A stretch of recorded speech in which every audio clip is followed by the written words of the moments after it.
అస్సలాముఅలైకుం అందరికీ నమస్కారం। ఈ దర్గా ఆస్థానాయే మఖ్దూముల్లాహి అమీన్ పీర్ దర్గా అని అనాదిగా పిలువబడుతుంది।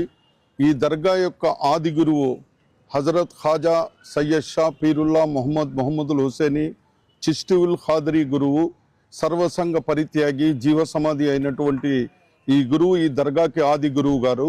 ఈ గురువు గారు ఇహ పరలోక వ్యత్యాసాలని చూపించి సూఫీ తత్వపు విజయ పరంపరను నేటికి 11వ పీఠాధిపతి వారి సంతానానికి చెందినటువంటి 11వ పీఠాధిపతి గారు ఈ సూఫీ తత్వ పరంపర ఏదైతే ఆది గురువు గారు ప్రబోధించినారో దాన్ని తూచా తప్పకుండా పాటిస్తూ నేటికి మానవత్వమే సర్వమత సారాంశం అనే సందేశాన్ని ఇస్తూ ప్రజల యొక్క జీవితాల్లో సౌభ్రాతృత్వాన్ని, సుఖశాంతుల్ని నెలకొల్పడానికి ప్రతినిత్యం ప్రయత్నిస్తున్నటువంటి దర్గా ఈ ఆస్థానాయే మఖ్దూముల్లాహి।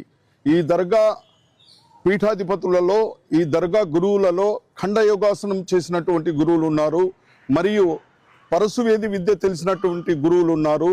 వీరు తమ తపోశక్తితో వీరు లోక కళ్యాణం కోసం పాటుపడి నేటికి భక్తుల యొక్క విశ్వాసాలకు కొంగు బంగారమైనారు। ఈ దర్గా యొక్క హజరత్ సూఫీ సర్మస్త్ సానీ చిల్లాకష్ ఆరిఫుల్లా మొహమ్మదుల్ హుసేని గారి గంధ మహోత్సవము నవంబర్ 5వ తేదీ నుంచి 10వ తేదీ వరకు ఎంతో అట్టహాసంగా, ఎంతో భక్తి శ్రద్ధలతో మా శిష్యకోటి బృందం అందరూ చేసుకుంటున్నాము। దీన్ని ఒక కడప పండగలాగా భావిస్తాము। మాకు కడప దర్గా ఉత్సవానికి, ఉరుసు ఉత్సవానికి మన కలెక్టర్ గారు అయితేనేమి, గవర్నమెంట్ తరఫు నుంచి అయితేనేమి ప్రతి సంవత్సరము కూడా అందరూ కలిసి ఎంతో ఘనంగా ఎటువంటి లోటుపాట్లు లేకుండా ఈ ఉరుసు ఉత్సవాలని ప్రభుత్వం తరఫు నుంచి సహాయ సహకారాలు ఇచ్చి జరపడం ఆనవాయితీగా జరుగుతూ ఉంది। ఈ ఉరుసు ఉత్సవంలో భాగంగా 5వ తేదీ గంధ మహోత్సవము అనేది జరుగుతుంది। అంటే పీఠాధిపతి గారు హజరత్ ఖాజా సయ్యద్ షా ఆరిఫుల్లా మొహమ్మదుల్ హుసేని చిష్టిఉల్ ఖాదరీ గారు తమ స్వగృహం నుంచి గంధ కలశం తీసుకొని వచ్చి ఖలీఫాలతో, ఫకీర్లతో ఇక్కడ బృందంగా వచ్చి హజరత్ పీరుల్లా హుసేని గారి సమాధి వద్ద గంధం సమర్పించడం జరుగుతుంది। అదేవిధంగా ఆ తర్వాత 6వ తేదీ గవర్నమెంట్ తరఫు నుంచి కలెక్టర్ వారు, సంబంధిత నాయకులు చాదర్ ప్రజెంటేషన్ చేయడం జరుగుతుంది। ఆ తర్వాత అదే రోజు ఉరుసు ఉత్సవం కూడా జరుగుతుంది।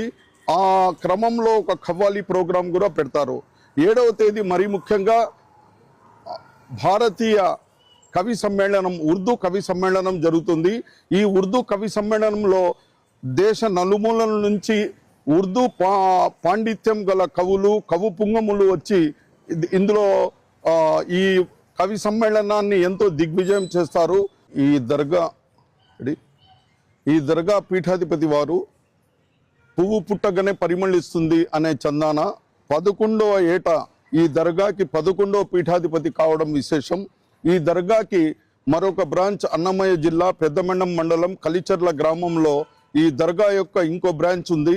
అక్కడ కూడా ఈ గురువులు తపస్సు చేసి మహోన్నతమైనటువంటి ప్రాశస్త్యాన్ని ఆ స్థలానికి కేటాయించడం జరిగింది। కాబట్టి దాన్ని కూడా మౌలాకా పహాడ్ అంటారు। అక్కడ కూడా ఈ పీఠాధిపతి గారు దానికి కూడా అజమాయిషీ చేస్తూ అక్కడ కూడా సాంస్కృతిక, వైజ్ఞానిక కార్యక్రమాలు నిర్వహిస్తూ ఉంటారు। మరియు ఈ దర్గా నుంచి ఎంతో సోషల్ వర్క్ కూడా జరుగుతుంది। అందరికీ చాలా మందికి పలు విధాలుగా ఇక్కడ సహాయ సహకారాలు ఈ దర్గా తరఫు నుంచి ఈ పీఠాధిపతి గారు నిర్వహించడం జరుగుతుంది। ఈ విధంగా ఈ దర్గా పీఠాధిపతి వారు ప్రజల యొక్క జీవితాల్లో, వారి కష్ట సుఖాల్లో మిక్కిలి విరివిగా పాల్గొని వారికి సుఖశాంతుల్ని, సౌభ్రాతృత్వాన్ని కలుగచేయడానికి మరీ ముఖ్యంగా వారి యొక్క జీవితాల్లో ఒక పార్ట్ మాదిరి, ఒక భాగమై అందరి జీవితాల్లో సుఖశాంతుల్ని నెలకొల్పుతున్నారు।